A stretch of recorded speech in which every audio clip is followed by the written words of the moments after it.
Suzanne, dépêche-toi, on va être en retard pour voir la maison de Gucci. Attendez, où est Suzanne? J'ai regardé autour de moi et j'ai vu mon amie debout sur place. Lola? C'est pas ta voiture? J'ai regardé dans la direction indiquée par Suzanne et j'ai vu ma voiture bien-aimée reposer à l'arrière d'une dépanneuse. Super! Notre seul moyen de transport était mis à la fourrière pour stationnement illégal. Autant pour une sortie au cinéma. Oh. Eh bien, c'est assez pour aujourd'hui. J'avais décidé d'arrêter de penser quand... Oups! Quelque chose est tombé sur mon t-shirt. Ah! Ces stupides oiseaux! Incroyable! C'était mon tout nouveau t-shirt. Et maintenant, il était couvert de fientes d'oiseaux. Ah oui. Bienvenue dans une journée normale de la vie de Lola la poisse. Oui, on m'appelle comme ça depuis que je suis toute petite. Tous mes proches, à l'exception de mes parents, se sont toujours tenus à l'écart. Puis quand j'avais 12 ans, lors d'une réunion de famille ennuyeuse, j'ai surpris une conversation intense entre mon oncle et mes parents. Arrêtez de vivre dans le déni. Cette fille est un porte-malheur. Envoyez-la en internat. N'importe où, tant qu'elle est loin de cette famille. Tu es ridicule. C'est de ma fille dont tu parles. Le fait que tu aies perdu ton travail n'a rien à voir avec elle. C'est juste une enfant. C'est vrai, ce n'est pas la faute de Lola. Tu dois arrêter de tout lui reprocher à cause de quelques mots stupides. Il s'est avéré que les quelques mots stupides en question ont été dits par une voyante le jour de ma naissance. Ma famille possédait une célèbre entreprise de fabrication de meubles dans la région. Mais malheureusement, le jour de ma naissance, il y a eu un incendie dans l'atelier et ils ont tout perdu.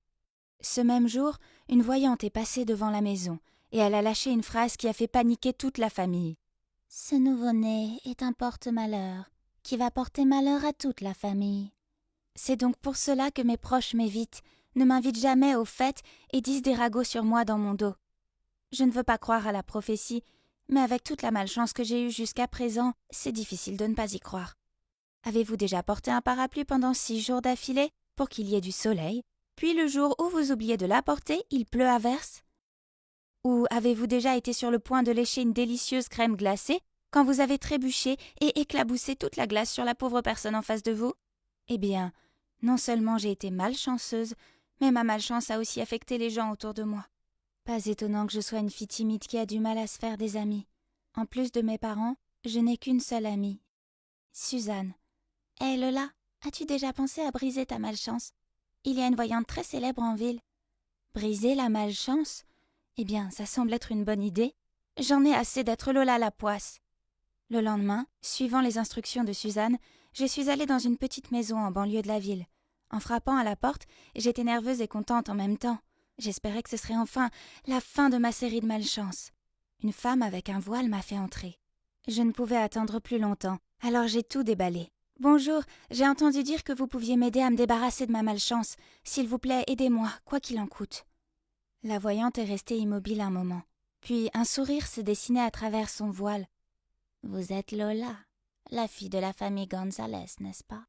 J'étais stupéfaite. Waouh, elle était vraiment forte, celle-là. Je veux dire, je ne m'étais même pas encore présentée. Bien sûr, je savais déjà que vous viendriez ici, mais il vous sera difficile de vous débarrasser de votre malchance. Il n'y a qu'une seule personne au monde qui peut défaire votre malchance. Elle supportera toute la malchance pour vous, et vous apportera même de la chance en même temps. C'est vrai? Mais qui cela peut-il être dans ce vaste monde? J'ai murmuré. La voyante a souri et m'a dit que si je voulais d'autres indices, cela me coûterait quelques dollars en plus. Bon, et j'ai déjà fait tout ce chemin, alors ça vaut la peine de dépenser le reste de mon argent de poche pour savoir qui est mon mystérieux sauveur, n'est-ce pas? Puis elle a sorti ce sac à cordon et l'a secoué. Elle m'a dit de tirer un objet. Ah, c'était un petit carreau avec une seule lettre dessus. Ah. Eh bien, intéressant. Une personne dont le nom commence par A. N'ayez crainte, Lola. L'univers vous guidera pour trouver cette personne très bientôt. Je suis rentrée chez moi et j'ai pensé aux personnes que je connaissais avec des noms qui commencent par A. Voyons voir. La personne la plus probable était Ariel, une de mes camarades de classe qui avait beaucoup de chance en tout. C'est vrai, ça doit être elle. Elle est née riche et chanceuse. Elle n'étudiait même pas mais avait toujours de bonnes notes. En fait, elle venait de gagner la tombola de l'école. Son prix était 1 an de beignets gratuits et un tour au bowling. Évidemment, elle était tout le contraire de moi. Avec sa chance inhérente, un peu de ma poisse ne la rendrait pas trop malheureuse, n'est-ce pas? Mais honnêtement, je ne suis pas fan d'Ariel. Elle est aigrie, méprisante et frimeuse. Quand même, chère Lola, il faut tout tenter pour mettre fin à ta malchance. Alors, j'étais déterminée qu'à partir de demain, je ferai d'elle ma meilleure amie. Ensemble, nous aurions l'équilibre parfait entre malchance et bonne fortune. Mais plus facile à dire qu'à faire. Être amie avec Ariel signifiait que je devais continuellement la complimenter sur tout. Ses nouvelles chaussures, ses bonnes notes, son choix de couleur de rouge à lèvres. Ah, elle m'obligeait aussi à faire la queue pour aller chercher son déjeuner. Quelqu'un comme moi avait du mal à porter son propre déjeuner sans trébucher. Alors deux. Mais le plus étrange, c'est que je ne suis même pas tombée. En fait, depuis que j'avais commencé à traîner avec Ariel, il semblait que rien de mal ne me soit arrivé. Avec ma nouvelle chance, j'ai commencé à m'ouvrir à d'autres camarades de classe. Et vous n'allez pas le croire. Une fille aussi chanceuse que moi a même gagné 2 tickets pour l'ouverture d'un nouveau parc aquatique. J'ai donc décidé d'en partager un avec Ariel. Pour être honnête, c'est sa chance qui m'a permise d'avoir ces tickets, n'est-ce pas? Mais, attendez. Est-ce que c'était Ariel qui titubait en sortant des vestiaires avec ses talons aiguilles? Quelle idiote! Et juste après ça, comme vous auriez pu le deviner, elle a glissé. Mais à ma grande horreur, elle s'est aussi frénétiquement agrippée à mon bras pour m'entraîner dans sa chute. Mais, attendez, pourquoi je n'ai pas eu mal? Oh, est-ce que j'ai rêvé? Est-ce que ce beau mec vient de me sauver? Quant à la princesse Ariel, elle s'est cassé un petit ongle et elle est partie en faisant la tête. Ce n'est pas grave, car j'avais un nouveau compagnon, mon héros super mignon, Anthony. Depuis lors, Anthony et moi nous parlons tous les jours. Et c'est ainsi que nous sommes officiellement devenus un couple. Honnêtement, qui aurait pu imaginer que Lola la guigne aurait un jour un merveilleux petit ami comme Anthony? Peut-être que ma chance avait finalement tourné. Hurrah! Donc la prophétie s'était réalisée. Ariel était celle qui m'a porté chance. Mais en fait, en y réfléchissant bien, Ariel ne semblait pas avoir de malchance du tout entre-temps. Enfin, à part l'incident de l'ongle, mais là, elle a eu de la chance de ne pas se fouler la cheville ou autre.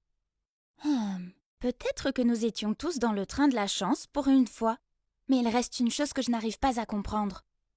Chérie, pourquoi es-tu si en retard aujourd'hui? Désolée, bébé, en venant ici, ma roue a crevé. 2 fois.